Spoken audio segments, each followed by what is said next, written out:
كل سنة وانتم طيبين يا رب بخير وفي أحسن حال. النهاردة هنعمل مقادير كيلو كعك. يلا نشوف هنعمل ايه. ده معايا كيلو، مقادير كيلو.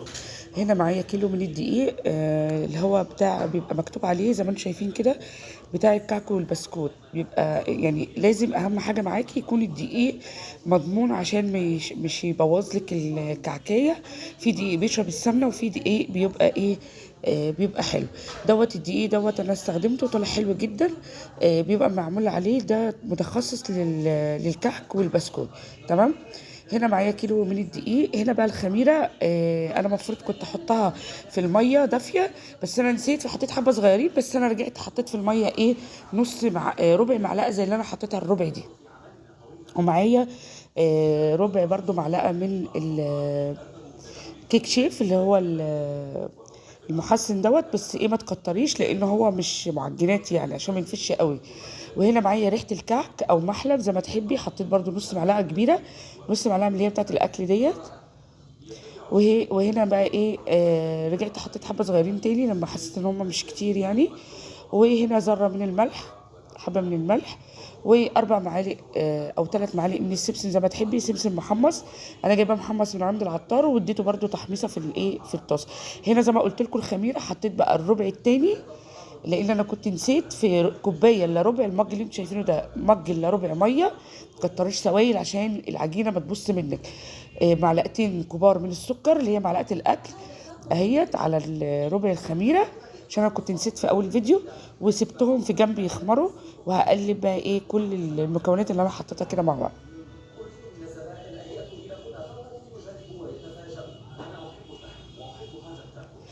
قبل ما يكون طبعا الخميره مش كتير فمش هتخمر قوي يعني.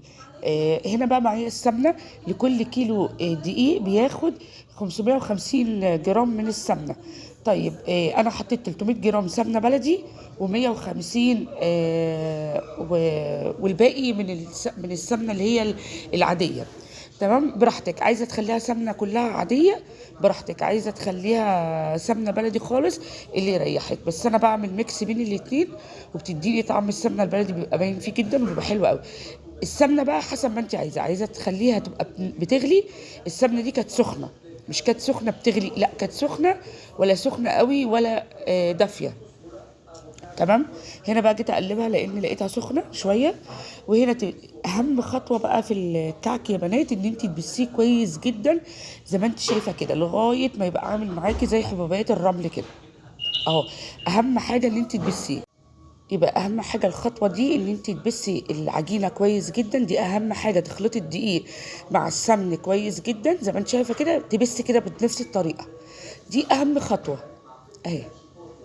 انا قلت اعمل لكم بس مقادير كيلو، وانا بعد كده هكمل انا بقيه الكميه. بصوا تحسوا ان هي ايه بقت، اتمسكت معايا شويه، عامله زي حبوبات الرمل كده. هنا هنزل بقى بالخميره والسكر، وهنزل واحده واحده، مش هنزل بالميه كلها. عشان في ناس بتشتكي من ان الكعك بيشقق منها، وان الكعك بيطلع ناشف منهم. بتبقى من الميه الكتير. عايزه تعجني بلبن براحتك، بس انا بعجن بميه. لو انت الكعك عايزاه يفضل معاكي فتره طويله، اعجنيه بميه. لو عايزاه هيخلص منك على طول على قد كيلو، هيخلص منك في مثلا اسبوع، اعجنيه بحليب عادي، ما فيش اي مشكله. هنا بقى التست عشان تعرفي ان الكعكه طلعت معاكي ناجحه ولا لا. بتعملي الخطوه دي كده، بتكوريها وتغرزي صباعك كده. لو شققت معاكي يبقى لسه محتاجه منك سوائل. لو ما شققتش زي ما انت شايفه بالشكل ده كده، يبقى مش محتاجه منك ايه، سوائل. اللي انا استخدمت كوبايه وحبه صغنطتين خالص. العجينه خدت مني كده. وبعدين حسيت ان العجينه ناشفه شويه، زودت حبه سمنه تاني عادي، مش شرط ال 550 بالظبط يعني. هنا بقى معايا، لو انت عايزاه ناعم قوي يعني. هنا معايا بصامه ومعايا المناقيش. انا جيت اعمل بالبصامه، لقيتها مش واضحه قوي، فما عجبتنيش زي المناقيش. انتوا عارفين بقى المناقيش احنا متعودين عليها من ايام زمان، ايام مامتنا وجدودنا وكده، فاحنا متعودين عليها يعني.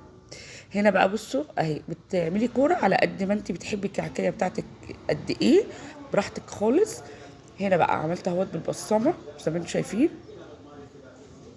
حسيت ان الرسمه بتاعتها مش واضحه اهيت قوي. بس البصمات دي في منها انواع، فتقريبا النوع دوت ما طلعش حلو معايا يعني. فجبت المنقاش. وبعدين المنقاش برضو سريع، مش احنا كمصريين اكتريتنا بنعمل بالمنقاش ده طول عمرنا يعني. طلعنا وعينا لقينا اهالينا بيعملوا بالمناقيش دي يعني. اهو بصوا سهل جدا اهو. كل سنة وانتم طيبين يا رب، وعيد فطر مبارك عليكم جميعا. و... وما تنسوش بقى تشتركوا في القناة وتفعلوا الجرس عشان يوصلكوا كل جديد، كل فيديو انزله. هنا خلاص بتسيبيه بقى على جنب كده 10 دقايق او ربع ساعة. دخليه فرن مسبق على درجة حرارة 200. بتحطيه على، بتنزلي الشبكة على اقل حاجة تحت خالص، مش على تحطيه على الصاج عشان ما يتحرقش، لا على الشبكة. وتولعي الفرن من فوق توطي النار، ومن تحت وسط، ولا واطيه ولا عاليه عشان ما يتسلقش منك. وخلاص كده بقى ايه، الكعك كان طلع معايا زي ما انتم شايفين بالجمال دوت. بصوا اهو تحفه.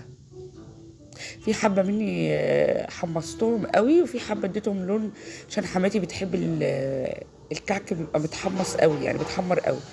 بصوا الكعكه بتدوب معايا.